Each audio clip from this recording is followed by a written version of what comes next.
Hello guys and welcome back to another Club World Cup fantasy video. Today I'm going to start preparing for the upcoming Matchday 5, aka the quarterfinals of the Club World Cup competition. Today I decided to go through how my team is doing so far. I think that I've picked good players, I would say, but the captaincy has been a little bit questionable from my side. We started with Palmeiras versus Botafogo, and Guy got 11.9 for his performance and +2 for the chip that I've activated. He was my captain and he was up to 20 points, but I decided to swap it because I was aiming to chase for more. Kvaratskhelia, 5 points, was my next captain. On the other side, Hakimi got 14 +2, 16, and he would have been on 30 points with captaincy, which would have skyrocketed me in a very good rank potential. I'm currently at 4k. This would have been at least a 2.5k if I got the captaincy right. I got a second chance by captaining a Bayern player, and of course I went for Ulise instead of Kane, and Kane decided to show his potential. Looking back at the Okay, I will showcase it to you later when I go to the transfers. But yeah, Donnarumma 10-pointer, 8 points from a PSG keeper. That's a good return, and +2 bonus. So far, every player of my team got the 2 points bonus. And so 5 point Ulise is on 3 points basically when I take the captaincy away from him. So Olise is the first candidate to leave the side for someone from my bench. I will be of course giving the chance to every player that is below 6 points to go out, and I will replace him with someone else as I will be aiming for higher points. Vitinha, an assist, a great performance, and Kane with 2 goals. He would have been a great captain with 12 points. That would have been 26 points from Harry Kane into my team. Of course, it would have been way better if I got the captaincy right, but I still got players like Lautaro Martinez, Erling Haaland, and even Svensson that I can rely on. The team has been doing amazingly well. I already surpassed my Matchday 3 score, which would be very good return from my team. I'm looking to surpass my Matchday 1 and my Matchday 2, obviously, but for now, this is the team, and everyone apart from my backup keeper has gone through, so that's a good thing. Now let's go and see how the quarterfinals look and what will be the decision. If we go here, yes, the results: Harry Kane scored 1 and assisted 1 in this game against Boca. Here he did nothing, here he did nothing. To be fair, he played around 100 minutes in both games. To compare that to Olise, who got 19 points here, 2 assists, 2 goals. Here he scored a goal, chances created. Okay, here 45 minutes, nothing, but I did not expect nothing from 90 minutes from Ulise. That's why I'm a little bit disappointed of his performance. So far, this is the team, and if we go, and of course they aren't confirmed yet, I don't know why in the game, but it's going to be Palmeiras versus Chelsea and PSG versus Bayern Munich. That would mean that I don't have money in the bank. I'm 0 million in the bank. And yeah, I'm keeping my 4 PSG players. I think Hakimi, Donnarumma, Vitinha and Kvara will be doing amazingly well. Of course, if I need to feed in keepers, I can take away Donnarumma, but am I getting Weverton? Yeah, Weverton can work. I would need to free up some 0.3 in the bank, but getting 2 players from Palmeiras against Chelsea, I would probably get also another keeper. I don't know. I'm trying to avoid making transfers. Of course, if we pick someone like Ederson, for example, 5.6, not good enough. Courtois is not good enough. Kobel is the right price, but he'll be facing Real Madrid if they go through. If not, the Fluminense keeper Fabio will be someone that I take a look at. But for now, I'll be steering clear of that decision. For now, John will remain into the side as he will be representing no one, but it doesn't matter that much as he's my backup goalkeeper either way. It will be good to get a keeper with a good clean sheet chances, but Rob Sanchez is over 5% now. He will increase even more and more. Anton, hopefully he will survive under 5% by the time it comes.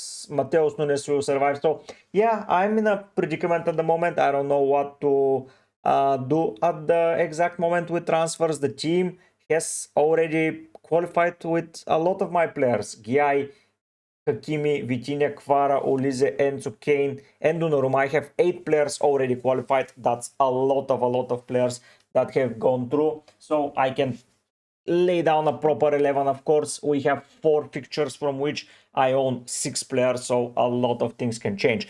How I'm going to advise you to continue. So I think I will be investing in Chelsea assets. Chelsea have been questionable in the group stage, but they played very well against Benfica, especially in the other time when they got equalized on. I think that Chelsea will defeat Palmeiras. So if you want to replace your Palmeiras assets with someone from Chelsea, that can work. Of course, Guy out to someone from Chelsea. It's not looking that particularly easy if we look at Chelsea's assets. So Tosin didn't play last game. No, he played, sorry, but he didn't start.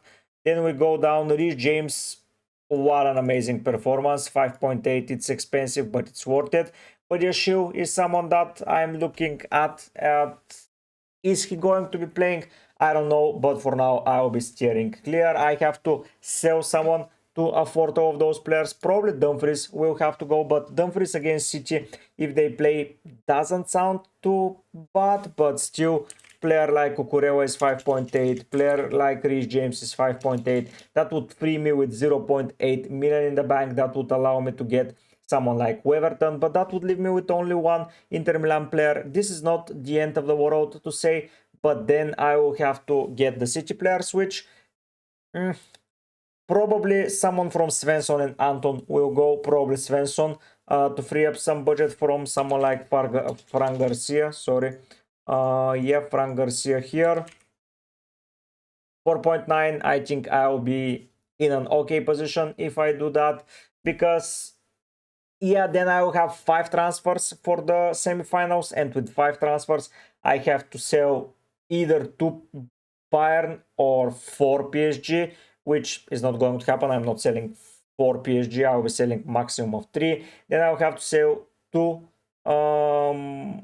either 2 Dortmund or either 2 Inter, or either 2 Arsenal, not Arsenal, sorry, Arsenal do not play here, City here. So it will be on the brink of not happening. So I will have to see who qualifies through and who will be there, so in order to fit in the proper players. But I will be selling probably the players that are not heavy favorites. Someone like Dumfries, I will split it up between Real and Inter, Real and Dortmund, sorry, and then I will probably split it up between Chelsea and Palmeiras, and I'll hope for the best. And yeah, that would be the plan. It's not an amazing plan, it's not something that I would recommend to everyone to do, but if PSG go out against Bayern Munich, I'm screwed either way. But everyone, I think, is screwed if that happens. If City go out against Inter, I will at least have Lautaro Martinez, who is going to play. If Real go out, I will have Anton.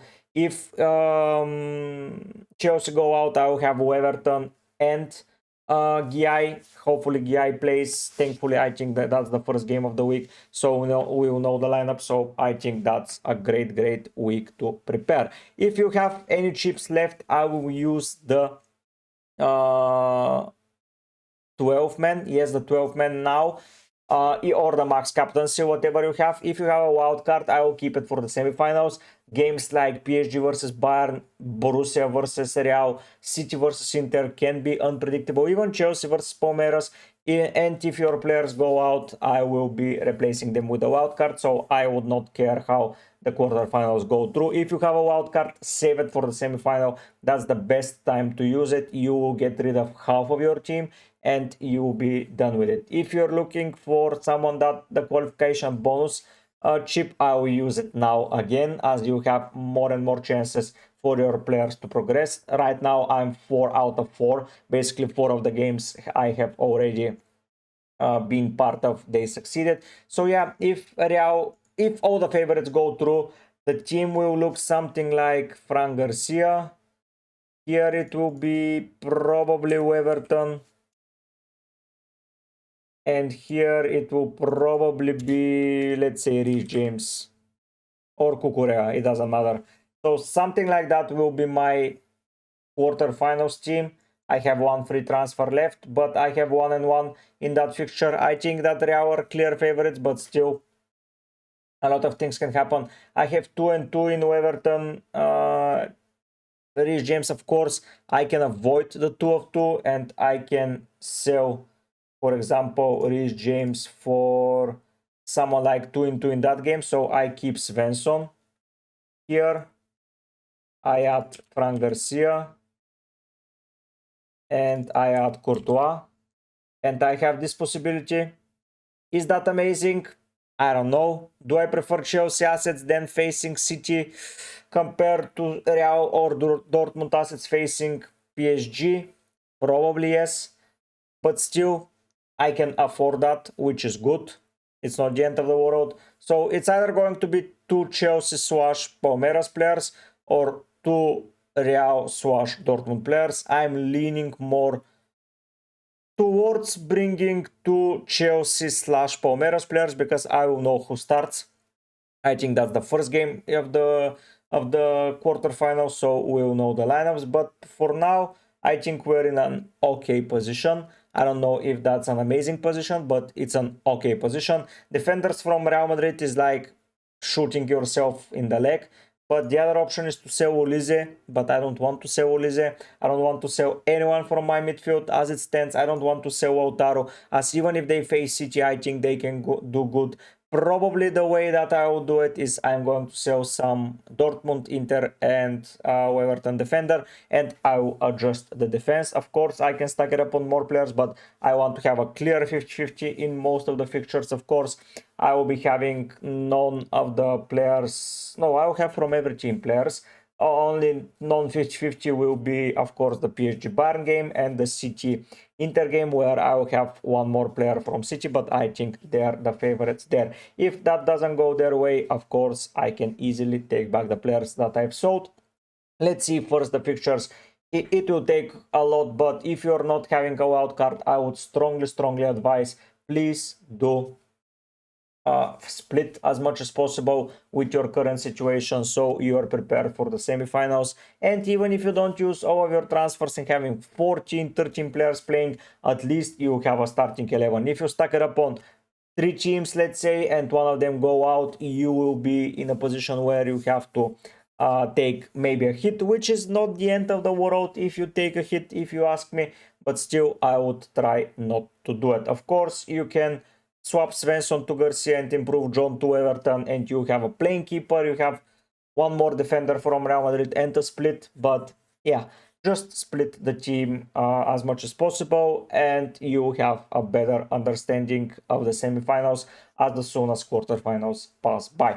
That will be it for now as early tips. Hopefully those were a little bit helpful. We have 4 fixtures left, so the things are unpredictable, so I'm not going to act like a seer and predict everything. If you want to support me and show your appreciation, please subscribe to the channel. It's completely for free. 4K in the world at the moment that I'm at. It's not about rank. 4K since I started in 8. I have been progressing step by step into the next round. The team has been performing well, so I think I'm in an okay position. That will be it from me. Thanks so much for watching. I hope that you enjoy this type of early tips videos. I will be preparing my team selection, my deadline tips in the upcoming weeks. So thanks so much for watching. Thanks so much for being part of the community, and let's have some more fun before FPL and UCL season starts. That will be it for me, guys. If you have any questions, don't hesitate them. But for now, I'll be heading out. Bye.